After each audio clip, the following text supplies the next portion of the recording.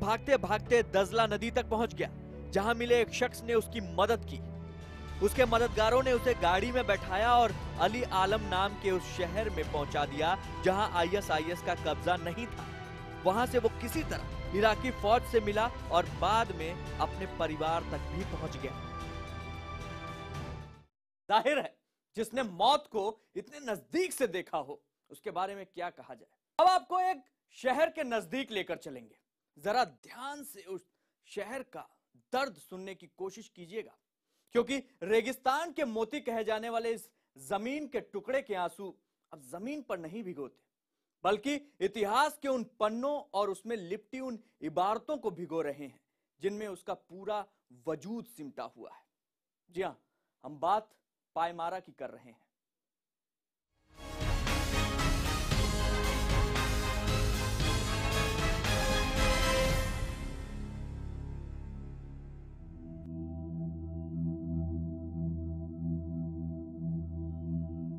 मैं पामायरा हूं।